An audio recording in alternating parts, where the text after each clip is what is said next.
Hey, yo, what's up mga ka-hunter? So, Papa Z is back. So, another content na naman po tayo. Kung interesado kayo sa mga kwentuhan buhay-buhay ni Papa Z, payo at pag-ibig, follow nyo lang po si Papa Z sa ating official page na Papa Z, sa ating pong YouTube na Papa Zordic at sa ating TikTok account na Zordic Bros. Alright? So, kung may mga gusto kayong ipa-content kay Papa Z, comment down below kung content ni Papa Z. Yan, content na. Alright, so shoutout po muna, nagpapa-shoutout lang. Shoutout sa inyo dyan, Daungan Chapter under po ng May Kawayan Council ni Chairman Peekaboo.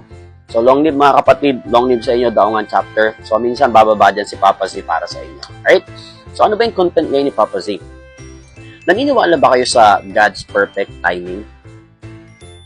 Alright, so kung ikaw hunter is meron kang bagay na gustong gusto pero hindi mo makuha kahit sobrang pinaghihirapan mo na, hindi siya para sa'yo. So, there's always perfect timing. Sabi nga, God's perfect timing at God plans para sa atin. Just to share with you guys, so ako kasi, gusto ko lang i-share sa inyo tong story na to.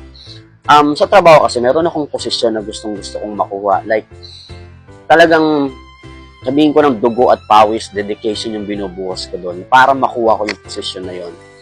And for somewhat reason, hindi talaga siya binibigay sa akin. Alam mo yung ilang beses nang sumama yung loob ko, ilang beses nang parang nagtampo ako na bakit sa kanya binigay, bakit sa kanya binigay. Ako yung alam ko sa sarili ko na deserve ko yun, na alam mo, hindi mo maiiwasan na i-compare yung sarili mo ha.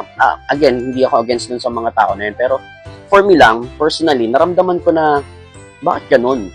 Akin yun eh. Akin yung pagkakataon na yun eh. Alam kong ako yung deserving dun. Pero hindi sa akin napunta.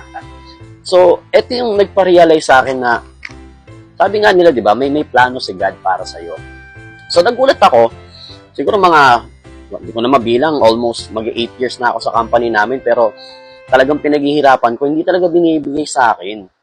Then, nagulat ako, sabi ko sa sarili ko noon, baka nga merong plano si God na iba para sa akin.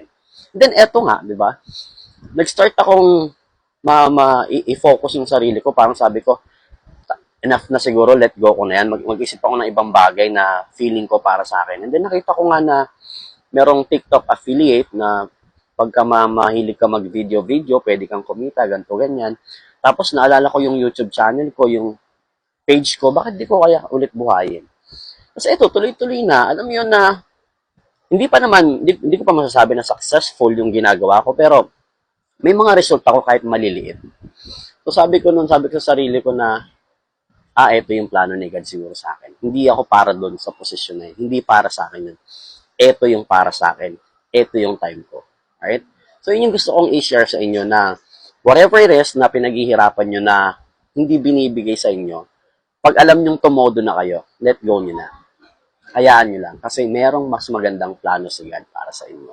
Hindi ko sinasabi na bitawan nyo yung pangarap nyo. Ako, matagal ko siyang nilaban bago ko siya totally binitawan. And I would say ngayon na yung pangarap ko na yun, nilet go ko na. Kasi I have something new na gusto kong ma-achieve. Na alam ko na dito ako dinadala ni God. Alright? So sana kayo din, kung may mga bagay kayo na pinaghihirapan na hindi nyo makuha, let go nyo na. Merong mas bagay or merong mas magandang plano si God para sa inyo. Alright? So yun lang mga hunter. And sana, may natutunan kayo kay Papa Z. So, hindi lahat ng bagay is mapupunta sa atin. As long as ginawa mo na yung best mo, tumodo ka na, hindi pa rin para sa'yo, let go mo na. May perfect timing sa lahat, may plano si God para sa'yo.